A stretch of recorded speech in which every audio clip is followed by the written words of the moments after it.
हमारे बाबू को देखने के लिए बेचैन है। चलो सुनाओ नाउन की डेफिनेशन। Noun is of. सुनाया तो इतनी तेज जैसे लगता पूरा याद ही है। चलो सुनाओ आ नाउन इज ऑफ। तुम सुनाओ नाउन की। Noun is the name of place और ब्रूनो चलो इधर आओ।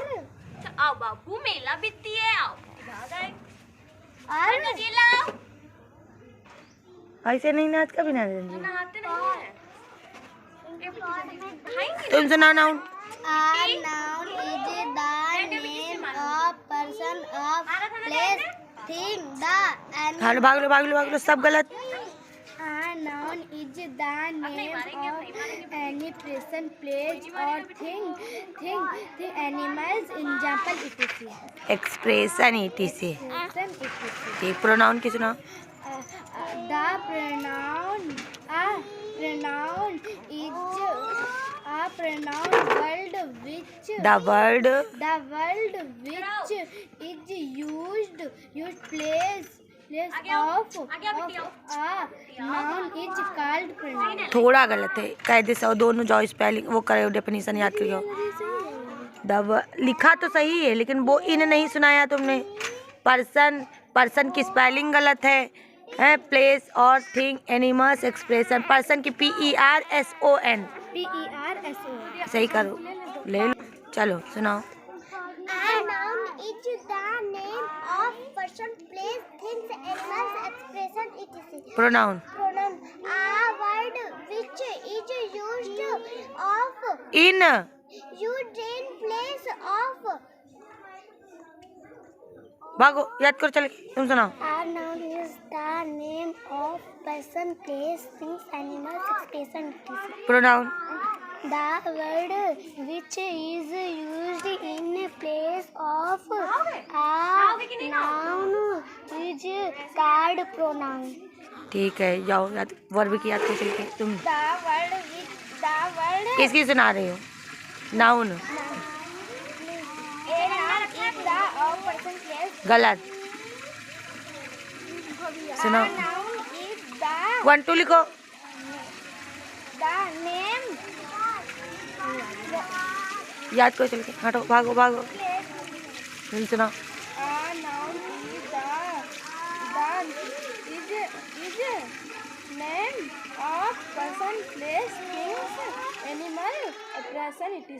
Pronoun Word is a word which which is used in place of a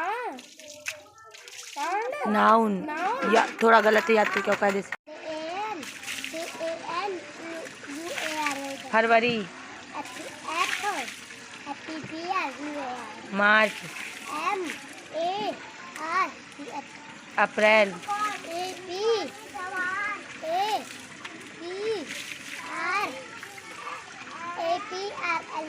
गलत यार। भागो उठाओ। तुम सुनाओ।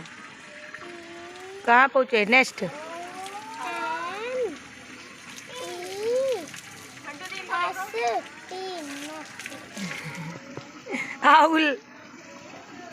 आउल की सुनाओ। हाँ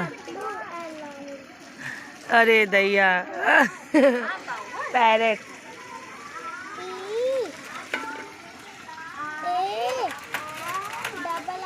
हाँ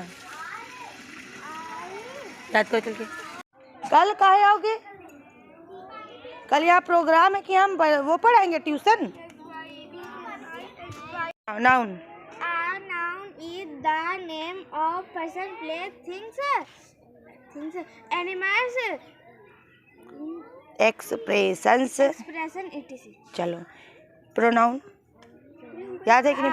A word which is used in place of a noun is called pronoun. चलो याद हो गया, तुम सुनाओ। Noun Noun. फिर से सुना दो। A noun is the name of person, place, things, animal, person, etc. Pronoun The word which is used in place of a noun is called हाँ, pronoun. Very good. अब वर्ब की लिख डालो, याद कर डालो। तुम सुनाओ नाउन। जाओ ना। A noun is the name of person, place, etc. Things. Things, etc. चलो pronoun. A word which is the used. used the नहीं याद करो। छोटे बच्चों के पास आधे ही सान्या और चिन्नी के पास जाते हैं। तुम सुनाओ noun. A noun is the a noun a noun is the name of person, place, things, things, etc. etc. A noun is the name of any person, place or thing. चलो याद करो, चल के फिर से नहीं याद है। Noun. A noun is the name of a person, place or thing. Example, etc. Example कहाँ है? A noun is the name of any person, place or thing. A noun is the name of any person, place or thing. ले आओ फिर से लिख दे, तुमको याद नहीं हो रही। Tuesday. Wednesday, Wednesday.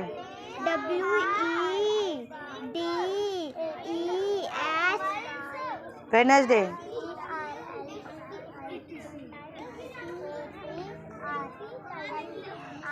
याद करो वेडनेसडे की। डेली याद करवाते हैं, डेली याद करवाते, ये हाल है। खड़ी हो। जनवरी,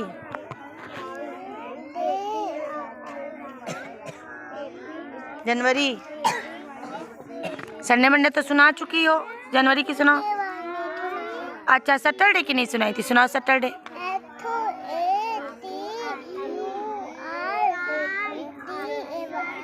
सुनाओ फिर से, संडे सुनाओ।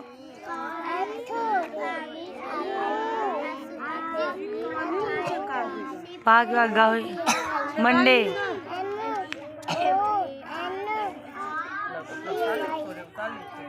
ट्यूसडे, वेडनेसडे, थर्सडे, फ्राइडे,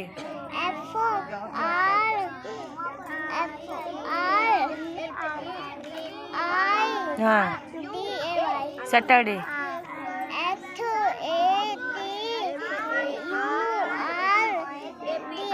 ठीक है, जनवरी फरवरी याद करो। जनवरी, फरवरी, मार्च, अप्रैल, हैं? गलत। APRIL दिखाओ। ला पेंसिल, पेंसिल है? पेंसिल ला को किसी के पास हो बाहर। APRIL, ये है अप्रैल की, ये है। याद करो अप्रैल की। गाना सुनाओ, सुनाओ। काइट, काइट, हाँ हाँ।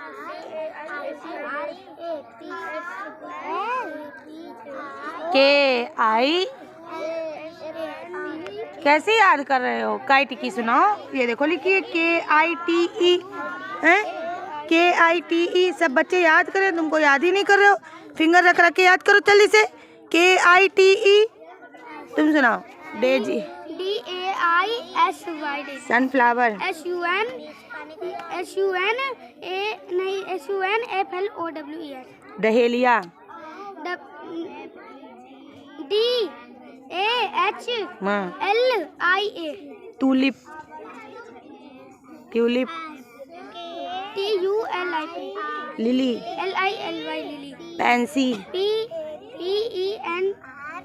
Pansy, daffodil DAFFODIL. और पैंसी, याद करो पैंसी, PANSY। PANSY. तुम सुनाओ। Van, van, watch, watch, watch, x-ray. सब संडे मंडे पहुंच चुके हैं, तुम अभी यहीं पढ़ी हो। एक्सरे,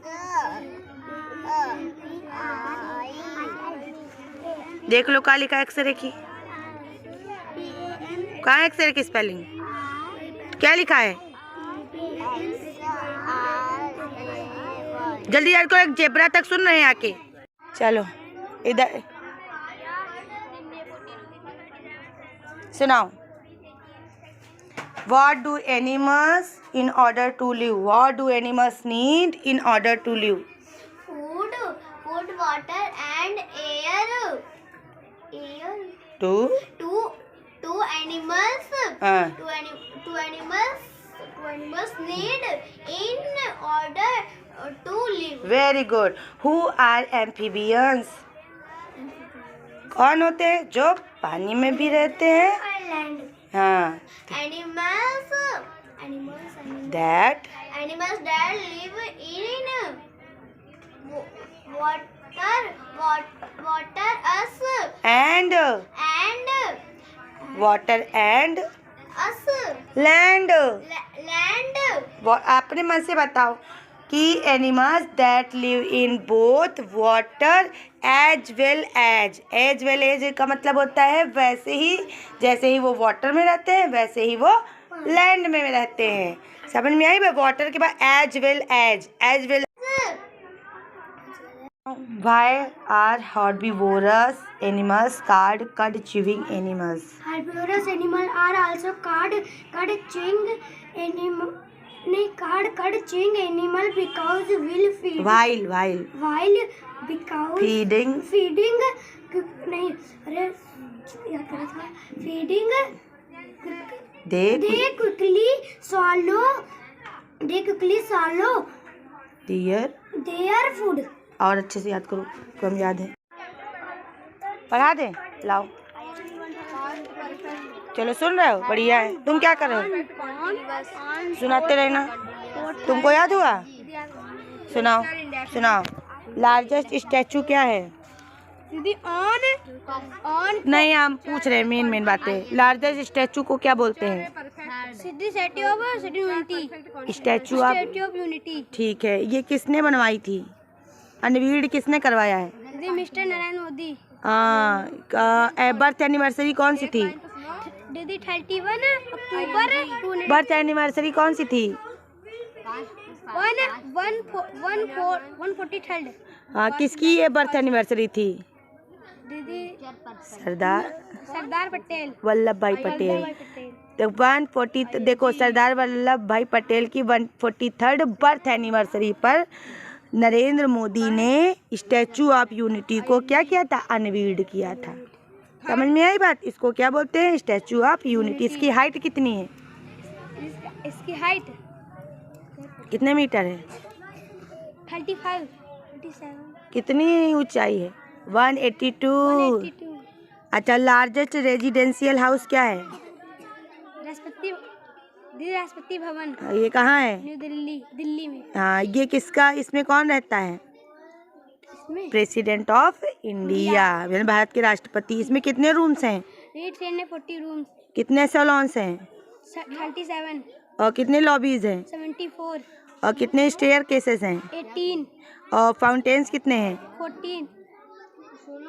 37। लार्जेस्ट मॉस्क्यू कौन सा है? जामा मस्जिद। जामा मस्जिद कहाँ है? दिल्ली में। किसने बनवाया था? शाहजहां ने। शाहजहां ने कब बनवाया था? कब? 1644। 58। माइनस नहीं है, वो 44 से लेकर 58 है। इसमें कितनी, ये इसका कितना एरिया है? 990 एरिया मीटर। हाँ, इसमें कितने माइंडेट्स है? 10,000 2 माइंडेट्स है। कितने कितने मीटर के? 32 मीटर के। इसमें कितने लोग एकोमोडेट हो सकते हैं? 10,000। लार्जेस्ट कैनल क्या है? लार्जेस्ट कैनल चलो याद करो, इंदिरा गांधी कैनल। चलो आओ। को पढ़ाना, सभी बच्चों को संडे को याद करवा रहे हैं। कल हमारे घर में प्रोग्राम, तो इसलिए कल है छुट्टी, तो उसके बजाय आज ही हम पढ़ा दे रहे हैं। तो इनको पढ़ाना है संस्कृत का पाठ। क्या है? गीतामृतम, गीता के अमृत वचन। गीतामृतम का मतलब क्या होता है? गीता के अमृत वचन लिखा हुआ है। कितने सारे आएंगे? चलो अच्छा। यदा यदा ही धर्मस्य ग्लानिर्भवति भारत अभ्युत्थानं धर्मस्य तदा आत्मानं सृजाम्यहम्। एक बार पढ़ लें तब पढ़ाएं। गीतामृतम जो है ये मैंने क्लास 10 में पढ़ा हुआ था, हमारी दीदी ने पढ़ाया हुआ था। और संस्कृत बहुत ही टफ सब्जेक्ट है, लेकिन हमको आती है तो हम बच्चों की हेल्प थोड़ी बहुत कर लेते हैं, लेकिन जितना मुझसे हो सकता है। और अब इन लोगों के लिए तो मुझे बहुत आती है, तो चलो पढ़ाते हैं। यदा यदा ही धर्मस्य ग्लानिर्भवति भारत अभ्युत्थानं धर्मस्य तदात्मानं सृजाम्यहम्। इसमें गीतामृतम में भगवान कृष्ण अर्जुन को उपदेश दे रहे हैं। किसको दे रहे हैं? अर्जुन को। अर्जुन जब वो महाभारत का युद्ध हुआ था, तब अर्जुन के मतलब अर्जुन का मनोबल बढ़ाने के लिए कृष्ण भगवान ने उनको, किसको? अर्जुन को उपदेश दिया था, मतलब अच्छी अच्छी बातें बताई थी। ठीक है, कि चिंता मत करो, अगर कोई मरेगा तो उसका मरना तय है। ठीक है, आत्मा कभी नहीं मरती है। ये बातें बता करके उन्होंने उनको युद्ध के लिए क्या किया था? तैयार किया था। तो वह क्या बता रहे हैं? यदा यदा ही धर्मस्य, यदा यदा मतलब होता है जब जब, धर्मस्य मतलब होता है धर्म की। देखो, जब महाभारत का युद्ध हुआ था तब धर्म ही तो क्या पड़ रहा था? कमजोर पड़ रहा था और अधर्म बढ़ रहा था। तब उन्होंने बताया था कि जब जब धर्म की हानि होती है, समझ में आया कि नहीं? हानि मतलब धर्म गिरता है, अधर्म बढ़ता है। अभी पढ़ो, चल के मैं पढ़ा रही हूँ ना। अब वंश सबसे सुनो, चल के इधर स्पेलिंग। हाँ वो दीदी बोल रही है छुट्टी कर दीजिए। हाँ, छुट्टी होने वाली है। ठीक है कि जब जब धर्म की भारत में हानि होती है, यानी कि जब जब भारत में धर्म गिरता है, अभ्युत्थानम धर्मस्य, तब तब, धर्मस्य मतलब धर्म को, अभ्युत्थानम मतलब उठाने के लिए। ठीक है, तदात्मानं सृजाम्यहम् मतलब तब तब मैं क्या होता हूँ? सृजित होता हूँ, उत्पन्न होता हूँ। आ गया कि नहीं आ गया? अब दूसरा, परित्राणाय साधूनां विनाशाय च दुष्कृतां धर्म संस्थापनार्थाय संभवामि युगे युगे। परित्राणाय साधूनां, साधुओं के परित्राण के लिए, परित्राण मतलब कल्याण के लिए। आ गया कि नहीं?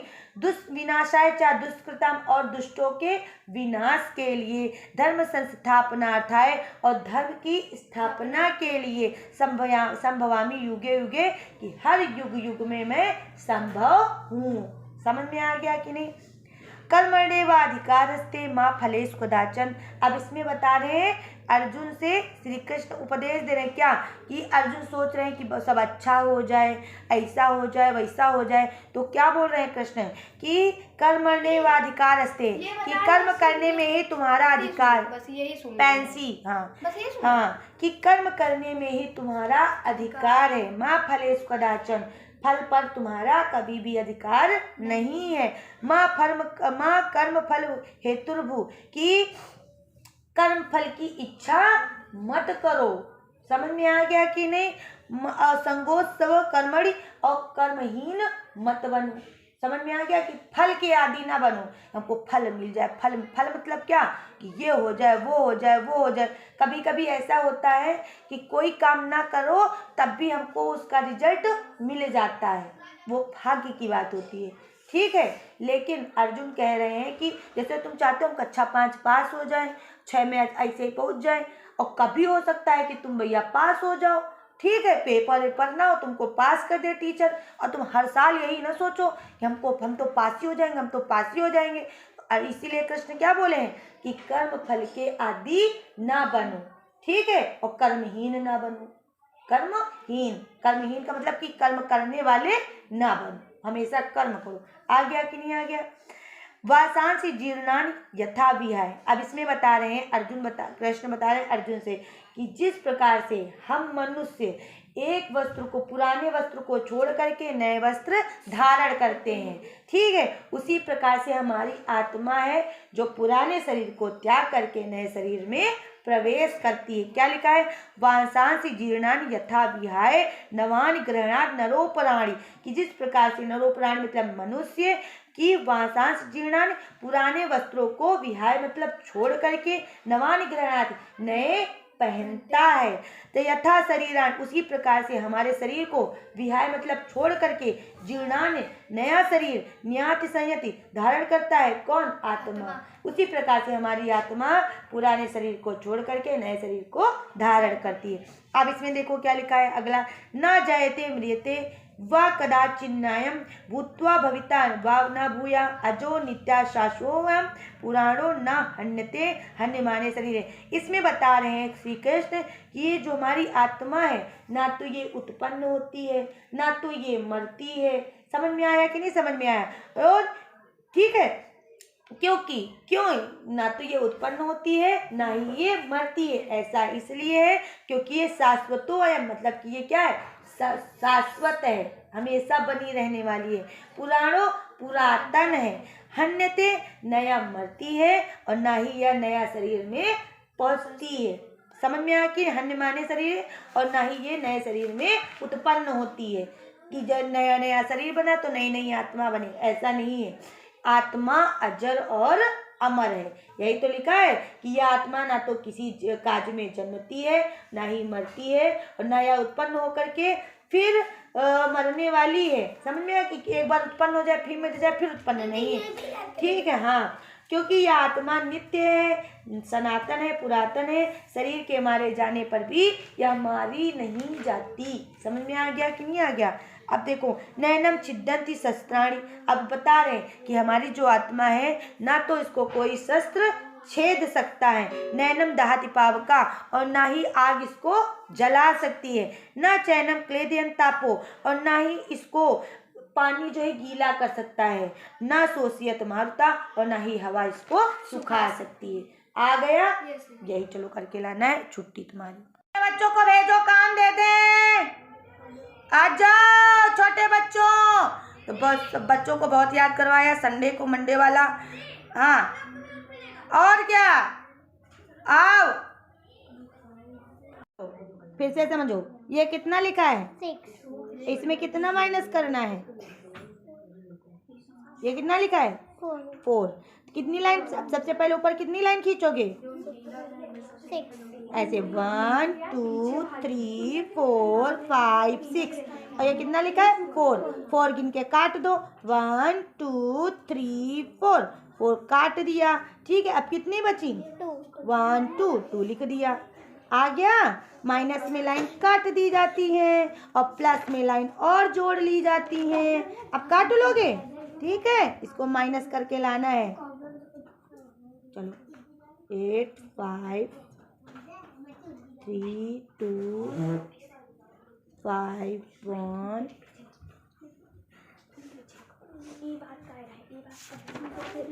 7 3 8 4। बस इतने कर दिया है, पकड़ो। ये क्या लिखा है? चा से जमा। चा बोला जाता है। क्या बोला जाता है? च। ये क्या है? र। पढ़ो, च र चर, प र पर, घ र घर, ड र डर, क ल कल, प ल पल, ह ल हल, न ल नल, स ट क्या हो जाएगा?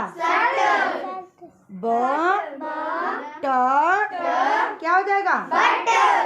घ ट क्या हो जाएगा? छोटे बच्चे से पूछ रहे हैं, लो फड़ाई मत करना। न ट क्या हो जाएगा? नट। इसको पढ़ना है और नीचे लिखना है, ठीक है? देखो क्या पढ़ा रहे हैं इन लोगों को मैथ में।